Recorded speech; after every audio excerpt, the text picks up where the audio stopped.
A Zoom é plural, a Zoom é digital. A Zoom é plural, a Zoom é digital.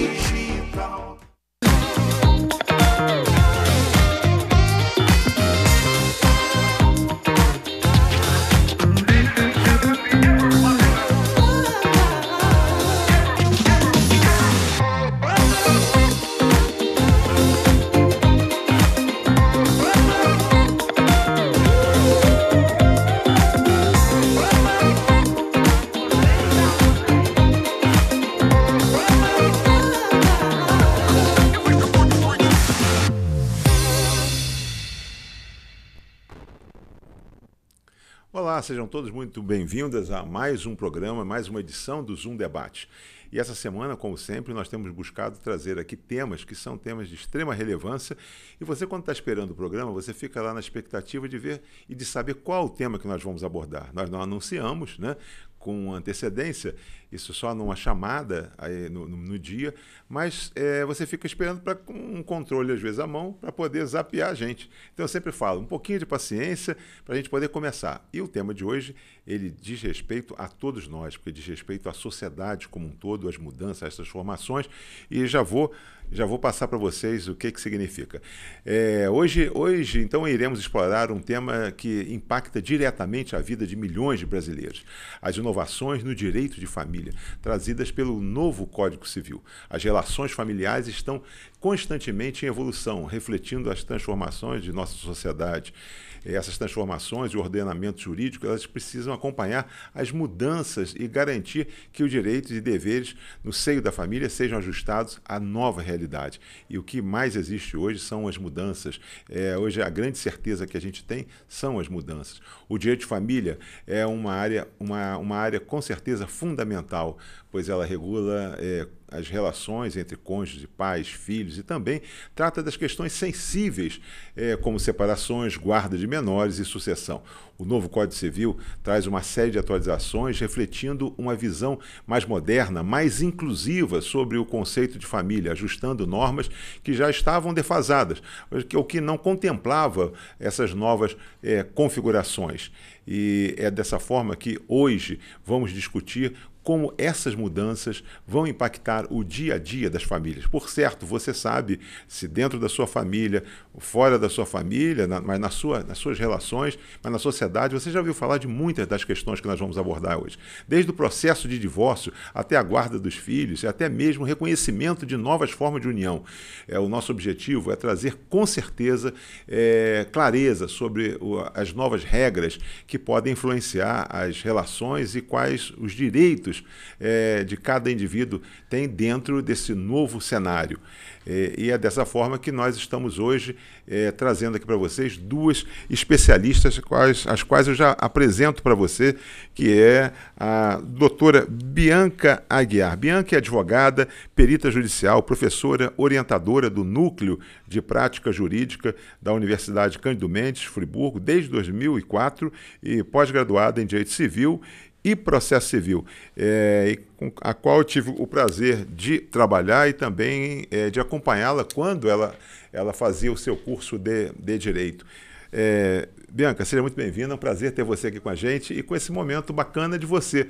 A menina de ontem, a advogada, vai um tempinho já, né? Mas que nós tivemos juntos, mas a menina de ontem, a advogada, recém-formada, depois do escritório de prática e já tendo aí ao longo da sua vida uma jornada que possibilita que você venha hoje a um programa de TV poder transmitir conhecimento e tal. Bem-vinda. Obrigada. É Bianca por Bianca. Quem é a Bianca? Eu sou advogada, orientadora do escritório de prática na área de direito de família, também faço a área civil, né? Me orgulho muito de poder ajudar, principalmente as famílias, né, carentes, que lá a gente atende pessoas hipossuficientes economicamente, que não tenham condições de pagar advogado. E tudo que é ligado à relação trabalhista envolve sentimento. Então, lidar com o direito de família precisa de uma sensibilidade, né? A gente lida com a vida das pessoas, o sentimento das pessoas, e lá no escritório de prática, sendo pessoas economicamente hipossuficientes, ainda temos mais essa situação para a gente atentar, né, com carinho, e lá a gente atende todas essas pessoas que não conseguem ser atendidos em outros lugares e nem têm acesso a um advogado particular. A gente atende lá no escritório de prática jurídica na Cândida. Que bom, seja bem-vinda, vamos bater um papo aqui bacana, legal, tenho certeza que ele vai ter, vocês podem esperar muito conteúdo aqui. E ao lado da Bianca nós temos a nossa colega também, que durante muitos anos trabalhamos juntos, eu tive a oportunidade só, durante 19 anos, de estar junto a esse time na Cândido Mendes. E lá a Bianca como orientadora lá no escritório de prática, núcleo de prática jurídica, e a professora, quem eu vou apresentar aqui agora, foi coordenadora, foi professora, coordenadora e sempre muito amiga, muito diligente, muito competente na relação e na produção de muitos conteúdos, mas que está aqui com a gente hoje. Ela é a Tânia Trilha, advogada, professora, coordenadora do curso de Direito da Universidade Cândido Mendes, Friburgo, há 25 anos, mestrando em Resolução de Conflitos e Mediação, pós-graduada em Direito Civil Constitucional, pós-graduada em Psicopedagogia, palestrante sobre deficiência intelectual, TEA e TDAH. Muito bem-vindo, é um prazer ter você aqui, Trilha. Depois de um tempo, né, nós estávamos aí juntos, mas eu acho que no passado aqui nós tivemos em Friburgo também um programa com a mesma característica que chamava-se Debate Cândido Mendes. E toda semana nós estávamos lá levando 2 professores, via de regra, e batendo um papo como que hoje, saudoso papo. E, Tânia, tem uma coisa hoje, nós temos aqui o nosso grande professor, aqui que está aqui conosco hoje, aqui nos bastidores, o professor Francisco Assis, coordenador ao tempo, né, geral, com a gente, e hoje diretor da Cândido Mendes, Campos Nova Friburgo. Um orgulho para todos nós também. Muito bem-vinda, Tânia Trilha por Tânia Trilha. Quem é a Tânia Trilha? Boa noite, muito obrigada. É um prazer estar aqui com você, novamente fazendo um programa. O professor Francisco, que nos assiste, foi meu professor. É uma honra continuar aprendendo todos os dias, trabalhando com a Bianca também.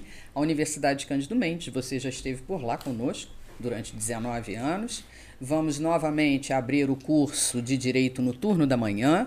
Vamos iniciar isso em 2025. Temos os cursos de Administração, Ciências Contábeis e Direito noturnos. E vamos iniciar uma turma em 2025. As inscrições estão abertas. Você que quer estudar na Cândido Mendes, seja bem-vindo. Já fez logo o E também, peraí, que ainda falta. Nós vamos iniciar um curso de mestrado sobre gestão das cidades, né? Presencial em 2025. Então, é um curso que a região inteira vai poder participar e acho que é muito interessante, é uma inovação da Cândido Mendes. Eu sou fruto da Cândido Mendes, eu sou carioca, estou aqui há 25 anos a trabalho. Na ocasião, eu passei para uma universidade pública e passei para Cândido Mendes. E pedi a meu pai, porque eu queria estudar na Cândido Mendes por conta de toda a tradição e toda a influência da universidade, do saudoso professor Cândido, dentro da política da sociedade brasileira. E tenho um orgulho imenso de ser professora na universidade. Fui professora da Bianca, Isso olha. que eu ia falar, foi minha professora. Tô Só com que a minha hoje eu mestre do aprendo meu muito lado. mais. Aprendo muito mais com ela. Estou aqui com a minha mestre do lado. O trabalho que ela faz lá e a professora Viviane Ramos também no nosso núcleo de prática jurídica. Que bom. Tânia e Bianca, há alguns anos nós tivemos, eu e Tânia, fizemos já um debate a respeito da constituição da nova família, né? A gente tem sempre, ainda se pensa, se imagina, né, que o que venha a ser a família, né? E hoje a gente não fala nem mais em família, fala em famílias, né? E esse vai ser o tema principal, tá? Mas eu gostaria de antes de entrarmos, nós falamos aqui da chamada contextualização. A gente trazer o nivelamento, ou seja, de trazer as pessoas, muitos que estão ali, provavelmente podem ter conhecimento do direito, podem ser advogados, podem ser, ou ter passado por uma experiência que tenha levado a descobrir aí um novo momento que o direito proporcionou. Queria que vocês começassem aí a escolha de quem começa e tal, mas fazer esse nivelamento. O que é esse Código Civil, né? Nós temos códigos, né? E que a gente pudesse ser bastante didático e dizer do que nós vamos falar, essas transformações, né, talvez a Constituição, né, que nós tivemos, mas o novo Código Civil, né, centenário que era. Mas falem aí, fiquem à vontade para a gente depois nós entrarmos aí nessas inovações do direito civil que eu falei para vocês que tem muita coisa que você vai conhecer. Meninas. doutoras, desculpe. Isso Bom, vamos lá. O Código Civil era de 1916, com a Constituição de 88, nós tivemos a constitucionalização no sistema jurídico brasileiro e, evidente também, o Código Civil de 2002 precisou se constitucionalizar. Algumas coisas que nós já tínhamos na Constituição, nós trouxemos para o Código de 2002. E ele já nasceu desatualizado, não foi, Beata? Já, porque, na verdade, o projeto do Código de 2002 era de 1973. Sim. Então, quando ele nasceu, ele já estava defasado em 30 anos. Né? E o que eu acho importante a gente informar, a Constituição Federal, que todo mundo sabe, é a nossa lei maior. E após a Constituição, o que regulamenta a sociedade é o Código Civil. Então, por que é importante a gente saber dessas mudanças da legislação? Na verdade, o que a gente vai falar é a respeito de um projeto, né, que está sendo elaborado, que foi elaborado e entregue ao Senado em abril agora de 2024. Então, a gente vai falar sobre essas mudanças que estão nesse projeto. É importante a gente saber, né, a sociedade toda entender dessas mudanças, principalmente no âmbito familiar, que todo mundo tem uma família, né, independente da família que seja, nós temos um núcleo familiar, viemos de um núcleo familiar. A gente tem uma entidade familiar, isso, né, como o código gosta, gosta né? de falar, gosta de se referir. Se referir. E o Código Civil, ele regulamenta desde o momento que a gente nasce até o momento que a gente morre. Onde estão as regras, né? Que estão contidas as regras que regulamentam a nossa vida. Então, por isso, a importância de se entender e conhecer dessas mudanças, né, Tânia? E aí, essa comissão de juristas, 30... São 38 juristas, né, que participam, né, que participaram dentro da comissão, e ela foi dividida em 6 subcomissões, né, uma pasta dessa subcomissão ficou com a parte de família, e o que é legal é a gente saber que hoje nós temos 11 mulheres participando dessa comissão. É a primeira vez que tem juristas participando da formação do Código Civil. No Código de 2002 eram 5 juristas apenas, hoje nós temos 38 juristas, tivemos, né, 38 juristas e 11 mulheres dentro desse número. Isso trouxe sensibilidade para essas reformas na área de família, né, porque a mulher ela é mais, né, tem mais sensibilidade. E principalmente uma condição de igualdade. Porque o código, desde 2002, ele já se modificou, porque antes ele se referia ao homem, né? O homem é sujeito de direitos e obrigações, depois passou para a pessoa. E hoje a gente tem uma flexibilização quando a gente entende, por exemplo, no casamento entre 2 pessoas, sejam elas 2 homens, 2 mulheres, um homem e uma mulher. Então foi muito importante a participação dessas juristas mulheres para cada vez a gente tornar a coisa mais igualitária, né, entre homens e mulheres. Eu queria, então, elas já fizeram essa pequena introdução, mas acho que é importante, você que está aí nos vendo, na sua casa, junto com familiares, a gente fala com familiares, né? Então isso, há um tempo, alguns anos atrás, se tinha uma fala que as famílias se reuniam no final do dia para assistir o noticiário, o jornal. Então, quer dizer, a família reunida em torno, né, da televisão, as famílias se reúnem para jantar, as famílias e tal. Então, a gente tem muito essa coisa da família. Alguém é de família, né? Fulano de tal é. Então, o que acontece? Acho que é importante a gente, só para trazer, porque você pode, às vezes, ficar chocado, às vezes, com o que vai ser falado aqui, mas não são elas. É uma realidade que está se buscando o seguinte: se reuniu porque existe uma defasagem entre o tempo, vou falar evolução, porque pode ser que alguns também não entendam que seja evolução, mas existe uma sociedade que ela é dinâmica, ela tem as suas mudanças. Diz que o mais certo na vida são as mudanças. Então, o que acontece? Está se buscando agora não esperar por mais quase 100 anos para que a gente possa trazer. Então, eu queria que você ficasse muito atento ao que vai ser falado, principalmente pelas doutoras aqui, do que se pretende. Muito do que se pretende já está hoje praticamente aí consumado. Sim, a jurisprudência. A jurisprudência. E as próprias, perdão, lhe interrompendo. Não, né? Exatamente, eu queria trazer isso, levantar essa bola para vocês. As próprias resoluções que o Conselho Nacional de Justiça traz, até mesmo em razão da desjudicialização, não é? Mas eu queria que vocês façassem o seguinte: antes de nós entrarmos em Conselho Nacional de Justiça, porque quem nos vê e ouve não sabe o que é Conselho Nacional de Justiça, dizer o seguinte: o que era O que está acontecendo e o que está no código e o que a gente começa a observar. Só para dizer, e já dou, vocês já vão dar sequência, para que possam ficar no bate-papo, uma das vezes que nós tivemos num programa, Tânia, nós falamos aí que eram em torno aí quase de 19 constituições de família. Aí você vai dizer, 19? Só conheço a família de marido e mulher, não é? Na época nós falamos isso. Está com vocês a bola. Na verdade, o que a gente tem que ter em mente é o seguinte, independente do que a gente entenda, independente do nosso costume, a sociedade modifica e a gente precisa de legislação para reger essa sociedade de acordo com a mudança que está ocorrendo. Ainda que não seja o nosso entendimento, não seja o nosso costume, não pode deixar de ter legislação. As coisas estão acontecendo, as coisas estão modificando e não pode se fechar o olho.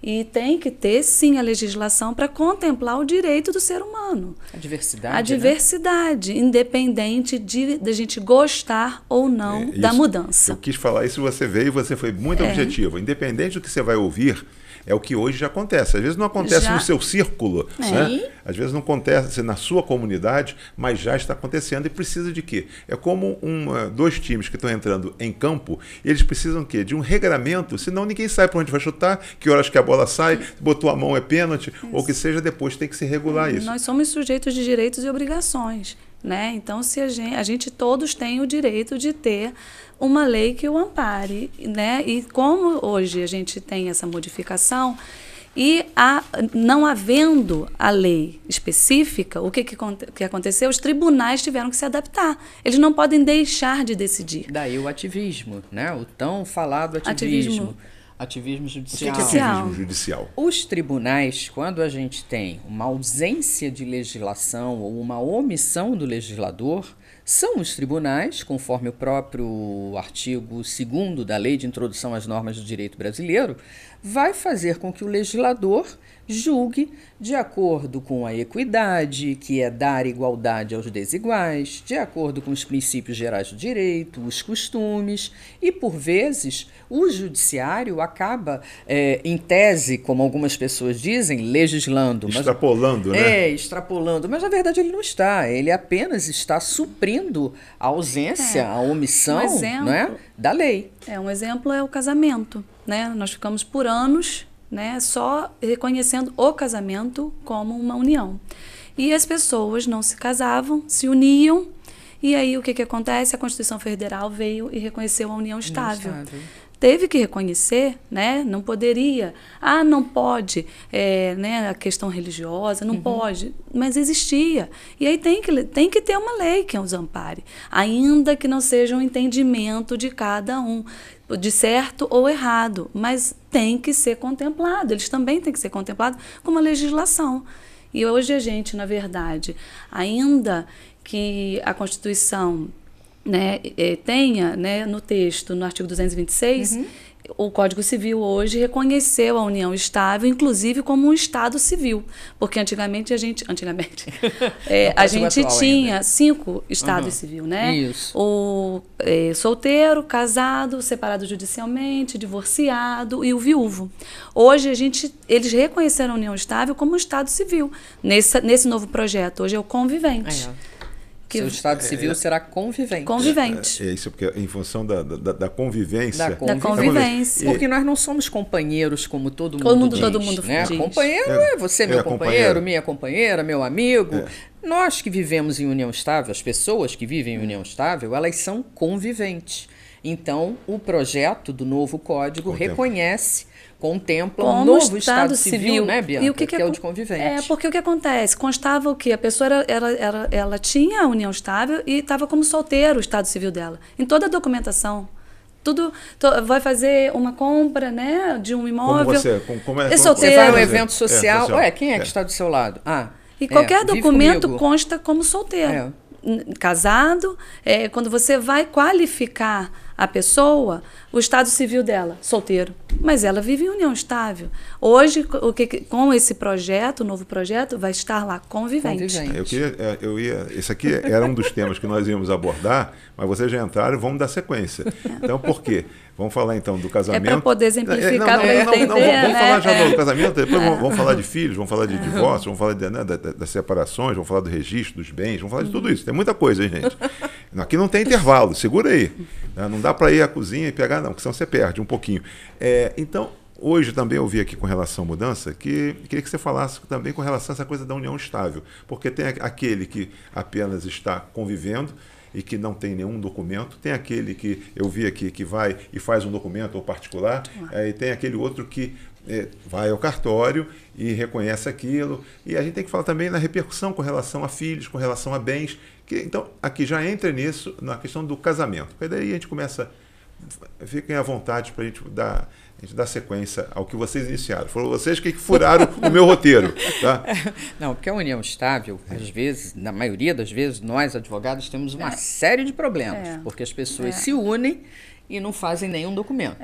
Não fazem um documento para poder demonstrar o início. A gente tem uma divergência muito grande quanto ao lapso temporal, quando isso é judicializado, né? Então, quando está documentado, o que seria isso? Você faz um contrato e registra, né, em cartório, ou um documento particular mesmo. Você tem aquilo documentado, assinado, né, reconhecendo, isso dá uma veracidade. Agora, quando não tem, porque a união estável ela começa e termina do mesmo jeito.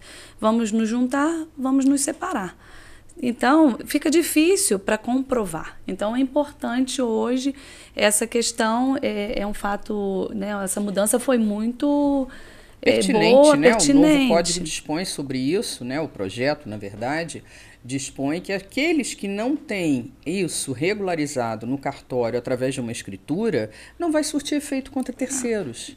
E aí você vai precisar judicializar para, de repente, dividir aquela casa que você... A questão sucessória. Isso, que né? você contribuiu, no aquele óbito. Carro, no óbito. Dá para a gente entrar um pouquinho mais, para a gente dizer o seguinte, eu estou entendendo aqui, olha só, eu estou forçando para que elas possam, para que você... Não, para que você depois dizer o seguinte, você não entendeu? Não, acho que é importante o seguinte, porque as pessoas falavam o seguinte, com todo respeito à gíria, juntou escova de dente, não era essa? Juntou escova de dente. Mas também tem aqueles que não moram, não convivem no dia a dia, mas também tem uma união.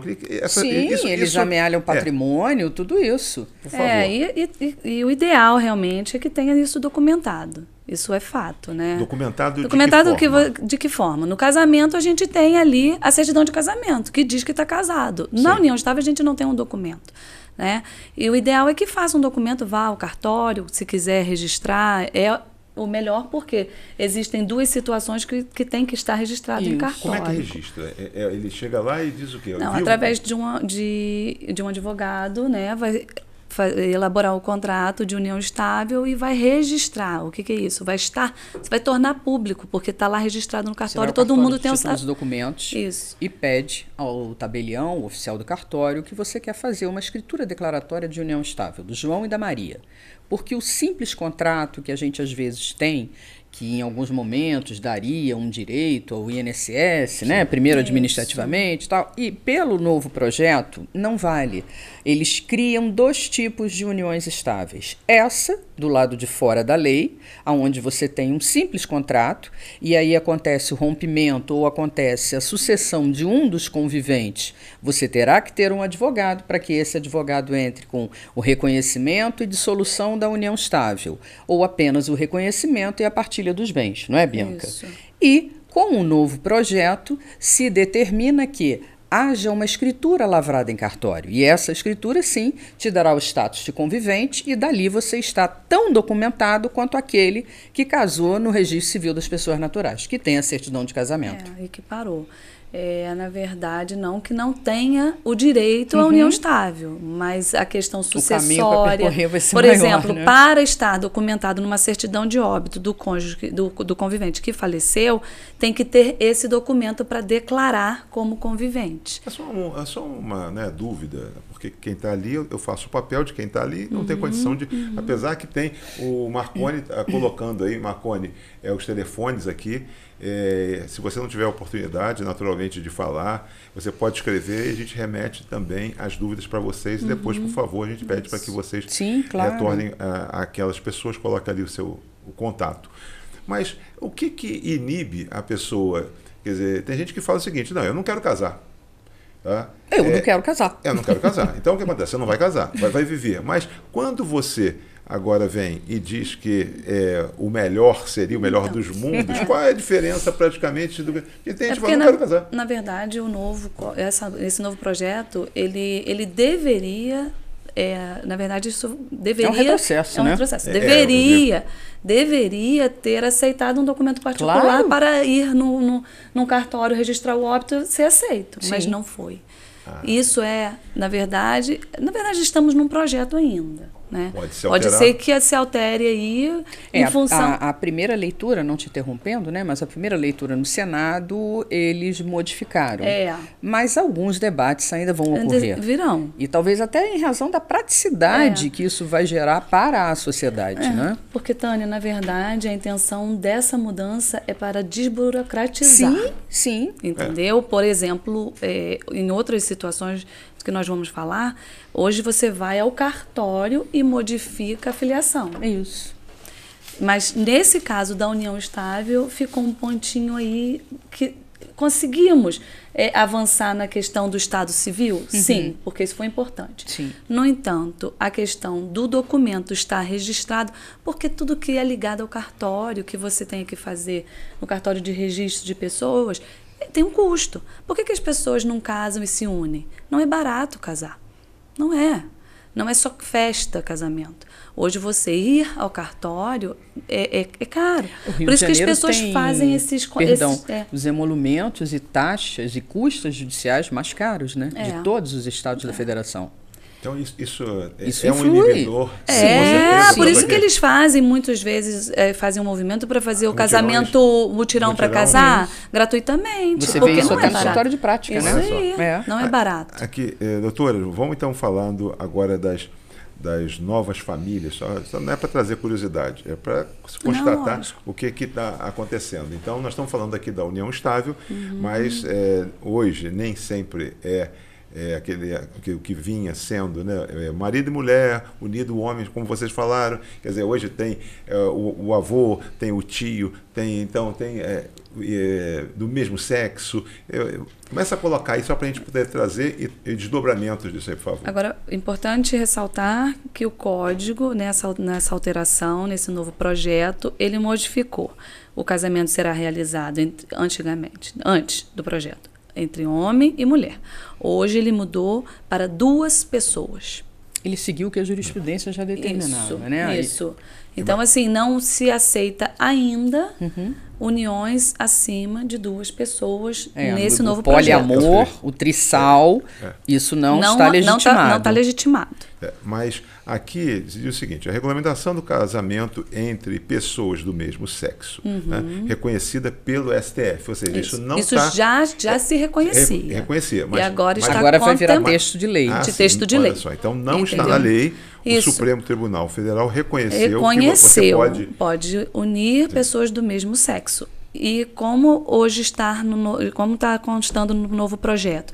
União de 2 pessoas. Que antigamente a gente fazia habilitação dos casamentos das pessoas do mesmo sexo, né? Da mesma forma que fazemos das pessoas héteros lá no RCPN. Mas a gente fazia isso por força de uma jurisprudência que legitimou essa situação. Isso estará contemplado, como a doutora Bianca mencionou, num artigo de lei do novo Código Civil. Então, a gente tem aí um grande avanço. Eu não gosto... Olha só, apesar de eu não gostar, apesar de eu não ser, a gente tem a diversidade. Os dedos das mãos não são iguais. E assim também as pessoas. E a lei precisa amparar todas essas situações. E aí o Código veio para amparar essa situação também, como, por exemplo, a família anaparental, que virá no texto do Código, né? Que é a família formada pelo tio e o avô, pela criança e o primo, o irmão, enfim, vários tipos de famílias. Mas nós temos os 19, 17 modelos que nós comentamos há anos atrás e que elas também estão valendo, né? A família eudemonista, a família mosaico. Por favor, vamos falando, vamos trazendo, porque às vezes você não conhece.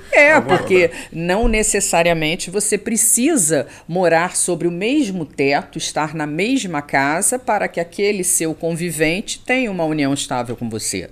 Nós podemos ter uma união estável em que eu vivo na minha casa e ele vive na vida dele, ou na vida dele, na casa dele. Se ter uma união estável é ter a vontade de estar, de formar uma família. A intenção, a intenção, né? O ânimos, né? Ânimos, é formar uma família. No direito a gente...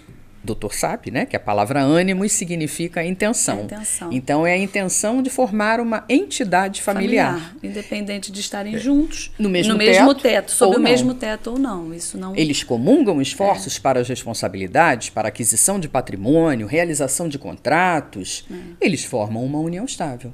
E a questão dessas famílias que a gente fala, anaparental, por exemplo, um pai e uma mãe, na verdade, falecem, né?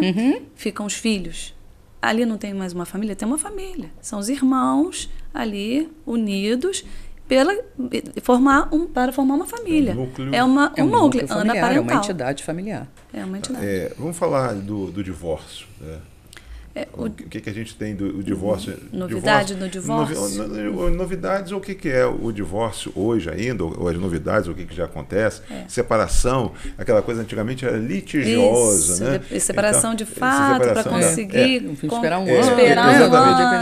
Como é que é o divórcio hoje? Está se casando mais, está se separando mais, está se divorciando mais? Na pandemia tem ficou um feio. reflexo bastante... Nós temos hoje um reflexo bem grande, eu atendo muita gente lá com divórcio. Fala isso, vai falando depois isso, mas como é que é o divórcio hoje? O que acontece? Hoje o divórcio, que ele é um pode divórcio? ser... O divórcio é quando termina todas as obrigações do casamento, né? Põe fim em todas a dissolução do vínculo conjugal, né? E põe fim em todas essas questões. E o que acontece? Hoje, a pessoa sozinha, ela pode ir no cartório e requerer unilateralmente com esse projeto o divórcio. É um direito potestativo. O que é isso? Ele não é contestado. Você não pode, eu não te dou o divórcio. Não existe isso, já não existe mais. Muito disso, né? Isso já não existe mais desde a reforma que quando... Né, isso já não existe mais desde 2010.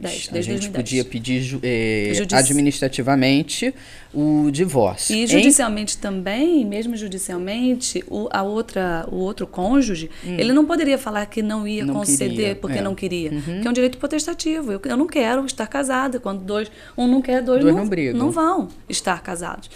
E aí agora você pode ir no cartório e unilateralmente sem... A gente tinha jurisprudência pacificando isso, mas em algumas comarcas os juízes ainda citavam a outra parte para que ela desse a sua anuência ou não. Só que agora, com o novo texto do anteprojeto, você acordou, não é mais o que você quer, peça o seu divórcio unilateralmente. E pode ir no cartório extrajudicial. Extrajudicial e fazer isso. Aí o que o tabelião vai fazer? Vai intimar a outra parte para ir ao cartório e apenas confirmar. Porque ele não tem direito a se opor. Independentemente da partilha de bens e até mesmo que existam filhos menores, e também no caso do inventário, testamentos, você pode fazer isso diretamente no cartório. As questões relacionadas à guarda e alimentos são vistas depois, como também a partilha dos bens.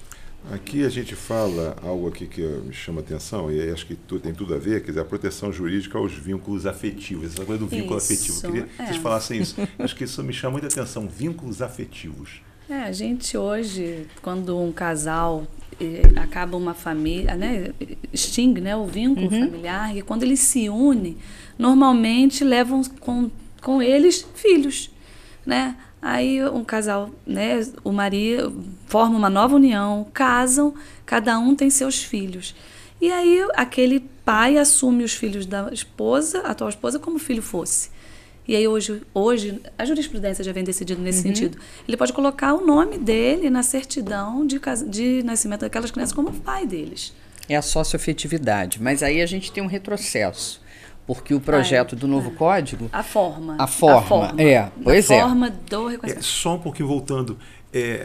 aquele que não é o pai. Não Sim. é o pai. Que não é o pai biológico. Isso. E que conviveu com Pela afetividade, por isso sócio-afetivo. É sócio-afetivo. O Por isso que eu afeto queria... é quase que levado a um princípio, a afetividade. Então, digamos que eu me case com uma pessoa e que ele tenha um filho. E eu me dou muito bem com esse filho, tenho uma relação até maternal, né? Maternal, Pode gerar a maternidade socioafetiva? Pode, como também vice-versa. Eu já tenho um filho, me caso com uma pessoa, ele tem uma filha, vem também para o casamento e ele cuida dessa filha como se filha fosse, essa filha é minha. Pode gerar a paternidade socioafetiva? Pode, tranquilamente. Só... E a questão, só para a gente deixar aqui, olha, gente, eu falei com vocês que vocês iriam se surpreender, acho que já estão começando, mas e o pai biológico, ou a mãe biológica, ou a mãe e tal, porque mãe, né, aquela coisa de maternidade, né, a maternidade é uma incerteza, mas como é que fica ele isso? continua com o pai, ele vai ter 2 pais. 2 pais. 2 pais. O que a gente tem que lembrar? Todas essas mudanças, gente, Sim. geram direitos. Né? Lá na frente, a questão do direito sucessório, questão de direito de alimentos. Sim. Então, por que da importância? Aquela pessoa ama tanto aquela criança ou aquela pessoa que ele quer cuidar e quer também proteger. Então, é essa a intenção. O amor é de pai. É um vínculo afetivo. É um né? vínculo. O afeto que aquilo... Todo pai quer cuidar do filho até depois de morrer, de estar morto, né? Então, é nessa intenção, né, com o vínculo de afeto como o pai fosse, que ele quer ter documentado isso. Então, vai para a certidão de nascimento da criança. E isso talvez eu tenha entendido, e vocês possam aqui me corrigir, isso não vale somente para a relação entre 2, isso vale talvez para o tio que está criando. Isso, também. Também. Primeira jurisprudência que nós tivemos a respeito disso, não lhe interrompendo, mas até para esclarecer as pessoas, foi de uma tia. A mãe e o pai sofreram um acidente, a mãe veio a falecer, a mãe biológica, e aí ficaram 2 crianças. Essa tia, irmã da mãe que faleceu, começou a ajudar, evidentemente, a cuidar. Nós até comentamos isso na ocasião no escritório, que foi uma revolução.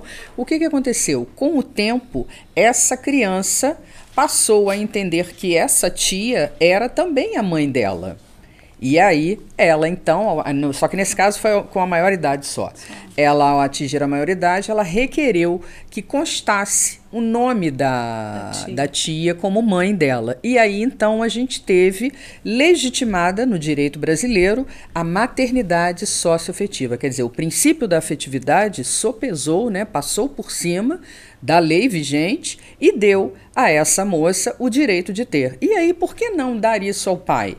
Por que não dar isso ao homem? E aí a gente passou a ter uma série, lógico que não de uma forma banal, mas evidentemente... Não apenas para fins financeiros, né? De reconhecimento, imposto de renda, nada disso. Vínculo afetivo, né?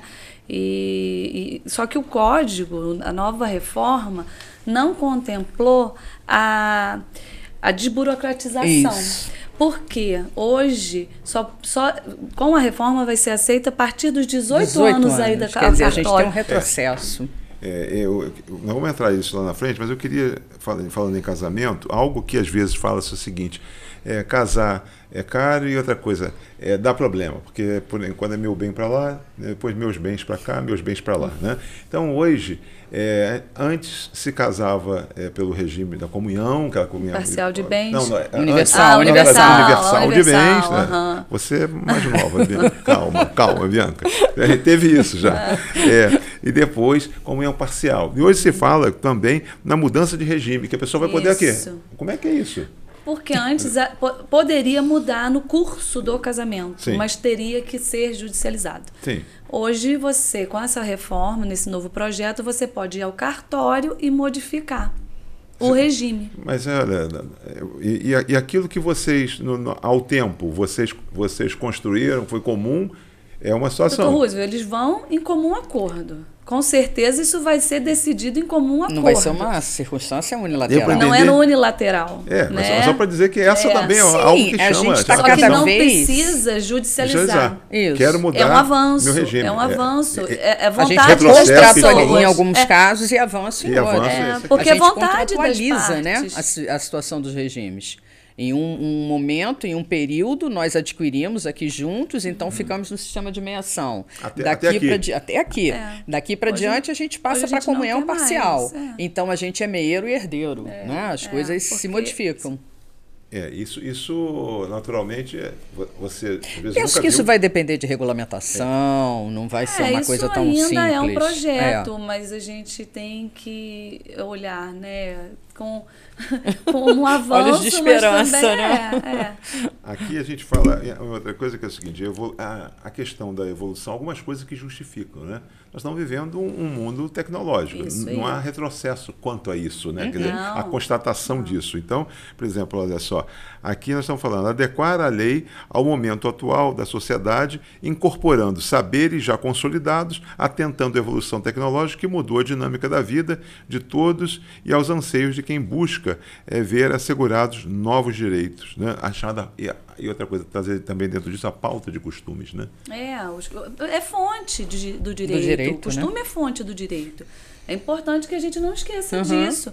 Ele tem que estar presente, sim, porque senão também a gente vive uma insegurança jurídica, né? Uma barbárie. O costume é fonte do direito, é importante que ele exista. Não é de todo ruim, pelo contrário. Mas a gente tem que ir com muita cautela. Aqui, nós vivemos num país que é predominantemente um país católico, né, de cidadania católica e tal, o avanço evangélico, naturalmente, mas queria que vocês falassem sobre aquele efeito do casamento religioso, né, porque isso acho que tem um aspecto.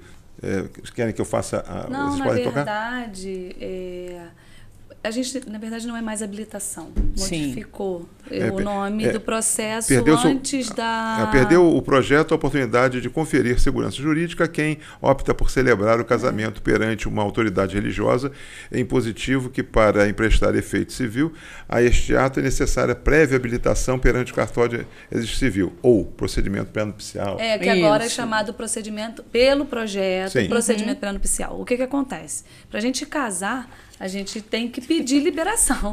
Ainda tem que levar testemunha. É publicado no Diário Oficial.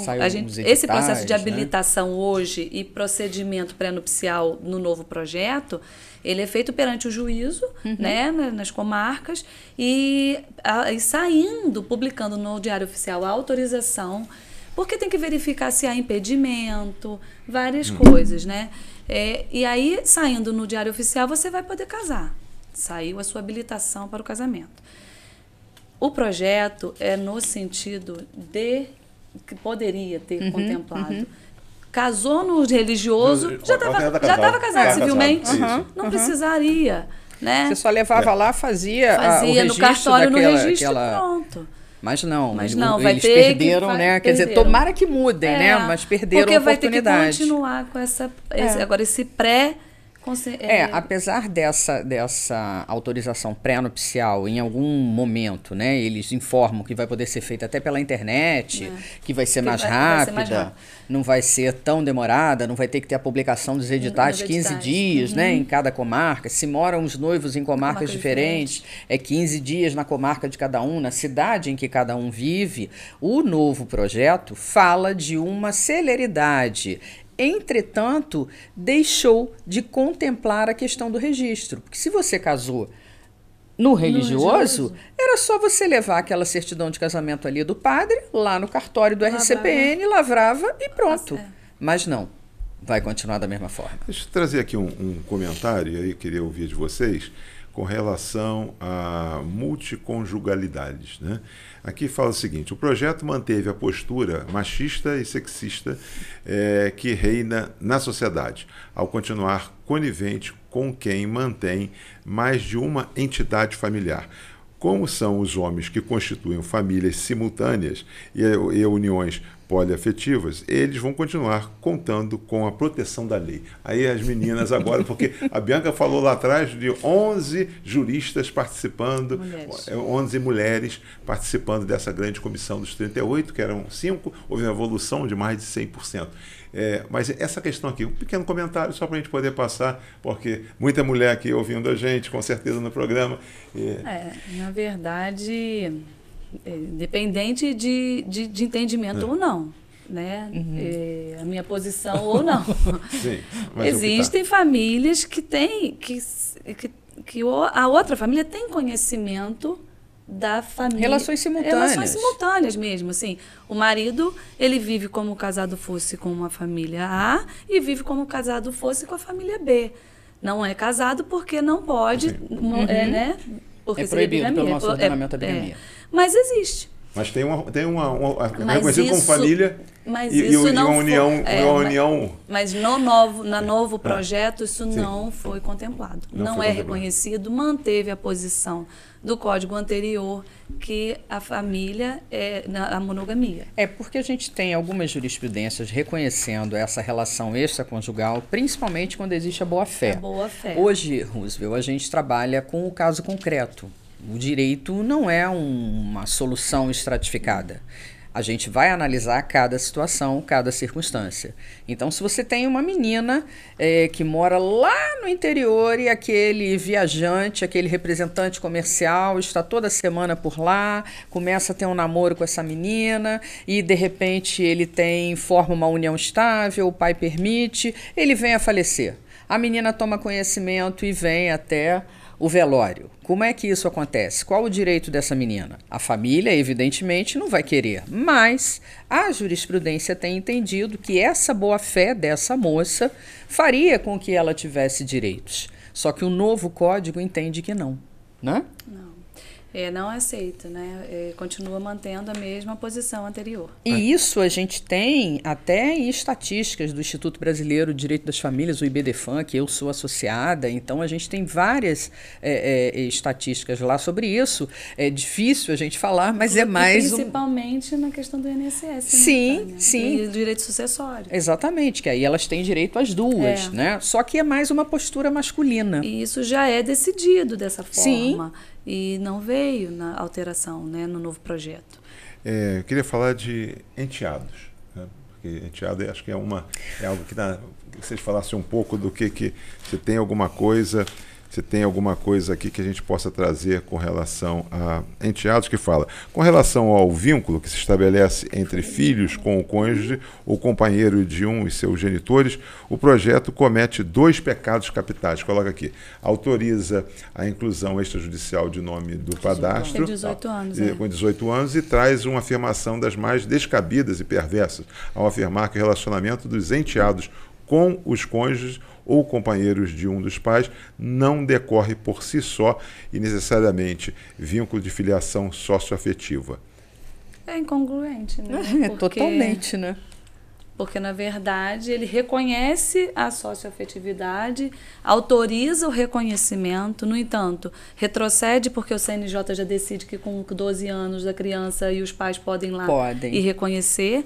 E, na verdade, diz que não é vinculado somente ao vínculo afetivo. Então, o que vai ser? Então, o que vai ser? Onde fica? Mas que a gente está todo mundo, né? Fica? A comunidade jurídica toda se questionando. Se o afeto, que é o vínculo maior, não é o necessário, vai ser o quê? A condição financeira? Não sei. Aonde os juristas estão querendo chegar com isso. Eu vou falar algo que ainda é do desconhecimento, a gente chama atenção, mas aqui já não sei se tem avanço, retrocesso, vocês vão falar, vocês estão sendo muito contundentes com relação a isso, mas acontece o seguinte, alimentos, na sociedade ao tempo, alimentos só se pensava em alimentos para a mulher e para filhos e coisas nesse sentido, né? E como é que fica alimentos, como é que estão alimentos hoje, ou como é que fica? Como é que estão alimentos hoje? Quem é que pode receber alimentos? Vamos lá, diz um pouco, fala de alimentos, por favor. Todos podem pedir alimentos, até os homens podem pedir alimentos, só que é uma ação muito mais difícil de você ver, até pelo próprio patriarcado que a nossa sociedade foi constituída, é difícil de você ver um homem pedir ação de alimentos, mas a gente já tem essa possibilidade. Tanto do homem, quanto a mulher, né? Quanto aqueles que vivem em união estável, quanto os casados, os avós, os alimentos avoengos. Só que a gente tem uma incongruência e que ninguém falou sobre isso ainda no Código. Ou seja, quando você vai pedir alimentos, você pode pedir até os avós, né? Os alimentos avoengos. Sim. Agora, se o avô, os avós do meu ex-companheiro, por exemplo, do meu ex-marido, tanto os maternos quanto os paternos não têm condições. Mas existe uma tia do meu filho, que é a irmã lá desse marido que foge, desse companheiro que foge. O código não contemplou. E a gente tem a possibilidade de pedirmos alimentos entre parentes, mas ele não foi taxativo a respeito. Entretanto, a jurisprudência vai novamente fazer o quê? O ativismo. Porque em qualquer momento, em algum tempo, a gente vai ter um pedido de alimentos para uma tia. E esse avanço não veio. E o que vocês falam? Pois eu queria não, falar, na verdade, a questão de alimentos aqui, a gente está falando aqui do vínculo biológico. Sim. No caso que eu quero falar é no caso do cônjuge. Não do cônjuge. O que aconteceu no novo projeto? No novo projeto, eles, na verdade, extingue o dever de alimentos imediatamente no divórcio. Sim. Hoje, porque o que acontece? Depois, entre cônjuge? Quando requer o divórcio, pode até ser lá no cartório extrajudicial, unilateralmente, está extinto o dever de alimentos ao cônjuge. Você é o provedor da família. Da família. E aí você se separa. Desculpa, a mulher exerce o trabalho de cuidado. Isso. Porque hoje, doméstico é um trabalho de cuidado.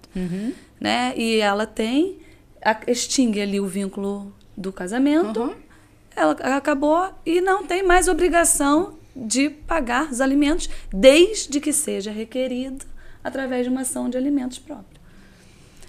A jurisprudência vai novamente modificar o código. Com certeza, porque extinguiu, no mesmo momento, acabou a relação, entrou com o divórcio, acabou a obrigação de alimentos. Antes, tinha que dizer no divórcio se pagaria ou não, se pediria ou não. Alimentos são irrenunciáveis, a gente ensina nas salas de aula, né? Imprescritíveis, irrenunciáveis.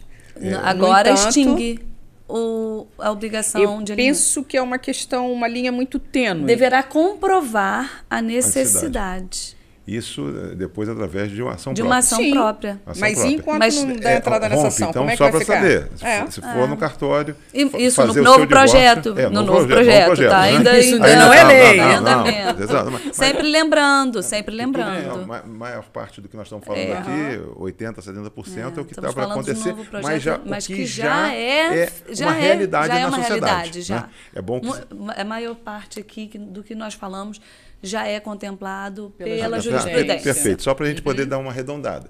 Tudo que está sendo falado aqui, acho que praticamente tudo, é porque está objeto hoje de um trabalho que está sendo feito por uma comissão de juristas, como você foi falado aqui, que buscou trazer de todo o universo hoje da relação, dessas relações, essas mudanças e tentar trazer. Algumas coisas já foi passado, como vocês falaram, que retrocesso que não colocaram, estão perdendo a oportunidade. Outras coisas vão entrar, mas que, por exemplo, o Supremo e outros entendimentos e tal, a coisa já está acontecendo, né? É o chamado ativismo, como nós falamos lá atrás, quer dizer, onde o legislador não entrou, a justiça vem. E essa questão do divórcio, só completando, isso é muito preocupante, porque esta mulher que tem o dever de cuidado, ela não saiu para a rua para se capacitar. Não, isso que eu ia falar, porque ela vem e faz o divórcio, agora, quer dizer, ela naturalmente... Ele vai ao cartório, nem como... Né, ela vai ser chamada, mas exatamente, pega as malas, vai embora, e rompe ali toda a sua obrigação econômica com a família. Ele denuncia que ela... Faz o divórcio unilateral. E aí ela vai ter que correr atrás de uma pessoa e alimenta. 30 anos ali e agora você sai, leva a malinha e eu fico, lamentavelmente, fiquei criando os filhos, né? Isso que eles falavam muito, né? Por isso que vai. É difícil. Aqui, doutoras, nós temos aqui 7 minutos para nós terminar. O programa está indo muito rápido, porque o assunto... Aqui, eu queria que vocês começassem a falar de outras questões aqui, que não foram, que a gente não trouxe, mas principalmente, não é curiosidade, porque o termo seria... Dos animais. Que a gente pode falar. Dos pets. Dos pets com quem fica pet, quem visita pet. Eu vi uma ação com relação a isso. Na verdade... O pet, né, o animal, ele não era visto como um ser sem ciência. O que é? Que tem sentimentos. ele era tido como coisa. Ele era visto Bem, Ele é dentro capturado bem do, móvel. como bem Código móvel no Civil. Código Civil, né? Então, hoje a gente já tem jurisprudência nesse sentido, mas ele não é classificado dessa forma e não é pacificado. Hoje, com a nova reforma, ele vai ter direito, inclusive, a alimentos, guarda, regulamentar a guarda, visitação, porque ele virou um ente da família. Hoje o pet, ele não é mais um bichinho, um ser movente. Estimação. Ele faz parte da família. Ele é um integrante da família. E quando o casal se divorcia, o outro quer visitar, o outro quer cuidar. Né? Então ele tem que pagar a ração, tem que pagar a vacina. Que também não é barato, né? Os custos de um pet hoje não é barato. Agora vai poder ser preso? Aquele que não paga? Olha só. Olha só. Evidentemente que não deverá, mas alguma sanção... Vamos ponderar os direitos, vai ter que ponderar o direito de liberdade. Alguma sanção vai ter que ser atribuída. Só uma fala que acho que não é objeto aqui. A questão dos alimentos, como é que está hoje? Porque o pessoal fala assim, alimento é a única coisa que dá cadeia, não paga alimento, dá cadeia. Como é que está isso aí? Dá mesmo. Dá mesmo? Tem gente sendo presa? Tem gente sendo presa? Tem? Infelizmente. Andando de pulseira, como chama? Andando tornozeleira, pode ser. Infelizmente, se tivessem consciência de que o filho precisa de ser cuidado e ser alimentado e ter o lazer, ter a sua saúde, né? Ter a sua educação, se o pai ou a mãe tivesse essa consciência, não teríamos ação de execução, não teria prisão. Infelizmente, só tem um número gigantesco de execuções porque não se cumpre a sua obrigação de alimentar o filho. Nesses 5 minutos agora, não sei se você quer que vocês fiquem à vontade, mas se tiver ainda condição de falar, porque quando a gente fala em família, às vezes não, na maior parte das vezes as pessoas não entendem o que é, quando nós falamos aí em 16, 15, 19 famílias, então não é curiosidade, é a realidade. É a realidade. Né? Porque você está hoje fazendo uma convivência, convivendo, né? Só para a gente poder trazer quais são, assim, rapidamente, algumas famílias que vocês já viram, têm conhecimento e tal, que é fora dessas mais convencionais. A família Mosaico, por exemplo. A família Mosaico é formada entre 2 casais que se separam e cada um tem a sua prole. E aí eles vão viver juntos. Eles formam uma união estável, um novo casamento com todos esses filhos. E dali você tem um mosaico formado, ou patchwork, como alguns chamam. As famílias eudemonistas, que são aqueles que não moram no mesmo lar, não moram na mesma residência, mas têm uma entidade familiar formada. Eles compram bens, eles alugam imóveis, eles viajam juntos, eles dependem um do outro, eles participam economicamente. Então, o direito das famílias, eu faço parte de uma comissão, né, de um conjunto de juristas que entende que o direito das famílias, que vai ser chamado de direito de família, no novo código, pelo menos o projeto, porque o Senado entendeu que a preposição de, ela tem mais alcance que o das. Veja, eu discordo. Enfim, né? Temos que entender. Entendo que ele tinha que ser um estatuto, como a gente tem o Estatuto da Criança e do Adolescente, o Estatuto da Pessoa com Deficiência, nós teríamos que ter o Estatuto das Famílias, justamente para a gente poder reger todas essas relações que as pessoas estabelecem dentro da sociedade e que precisam ser amparadas pelo direito. Embora você goste, você não goste, você ache feio ou bonito, cada um tem o seu direito de liberdade. E isso precisa ser regrado e garantido pelo direito. Concorda? Eu concordo. E também não tem classificação. Sim. Né? Não tem uma classificação para a família. Não tem como definir, cada um tem a sua, cada um vive do modo que entende melhor. E existe, e tem que ter regra para todos, ainda que a gente não concorde com a forma que o seu vizinho viva. Família monoparental, né? A questão, por exemplo, existem, né, na nossa cidade mesmo, muitas famílias que vivem sob o mesmo teto. E é tio que não tem condições financeiras de cada um ter a sua casa. E vai morar todo mundo junto. E ali não é um núcleo familiar. Tá tio com a sobrinha, com a avó, com a mãe. É uma família. E tem que regularizar, tem que ter regra para todo mundo conviver harmonicamente ali dentro, né? Então, assim, é difícil a gente classificar as famílias. Por isso que, né, que defendem das famílias porque são várias famílias. Tânia, estamos chegando ao final, temos 1 minuto. Só queria alguma coisa com relação a filhos, porque a gente sempre falou no direito que filhos era a proteção maior, né, que você trabalhava em função disso, porque era a falta de proteção. Então, alguma coisa que a gente possa falar de filhos, como é que fica a questão da guarda dos filhos. Sim. A guarda compartilhada é um tipo de guarda, um modelo de guarda muito importante. Muito importante porque você garante tanto o direito do pai quanto o direito da mãe. Só que em alguns momentos as mulheres entendem que os filhos são só delas, mas não são. Os filhos são tanto dela quanto do pai. Então, obviamente, você precisa proteger o direito do homem. E filho não é só aquele que veio do seu útero. Filho é aquele que você passa a conviver com ele, filho é aquele que você adota, e a estes têm que ser dados os mesmos direitos. E é importantíssimo que essa mãe entenda que amar o filho é dar o direito a ele conviver com o pai. Porque um pai na vida de um filho é importantíssimo. A figura paterna faz muita falta para aquela criança, né? Eu sou prova disso, sinto muita falta do meu pai, mas eu perdi meu pai em função da saúde. Não foi por esse motivo.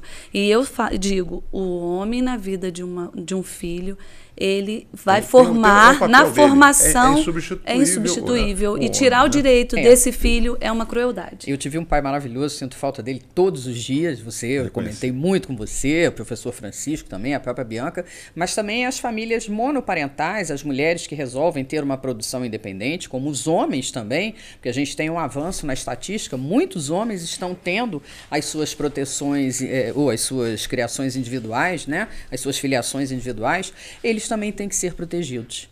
Eles também têm que ter os direitos garantidos. Mas, se você tem um pai, né, teve uma criança que não foi apenas aquele que você foi no banco genético, exatamente. Você precisa garantir que esse pai tenha o seu direito, que essa criança, que na verdade é a gente privilegiar o interesse do menor, para que ele tenha convivência, tenha visitação e não seja alienado. Não seja direito de visitação e sim direito de convivência. Doutoras, olha só.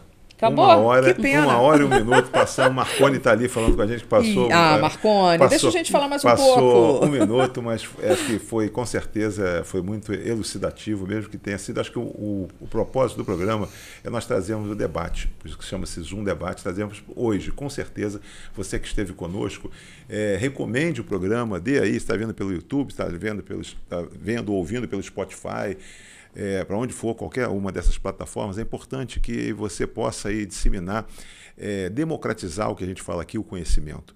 O propósito é esse. Professores em sala de aula que não passam, às vezes, o que tem para passar, o conteúdo e tal, isso não é legal, porque eles têm muito para passar, e o que eles fizeram aqui hoje?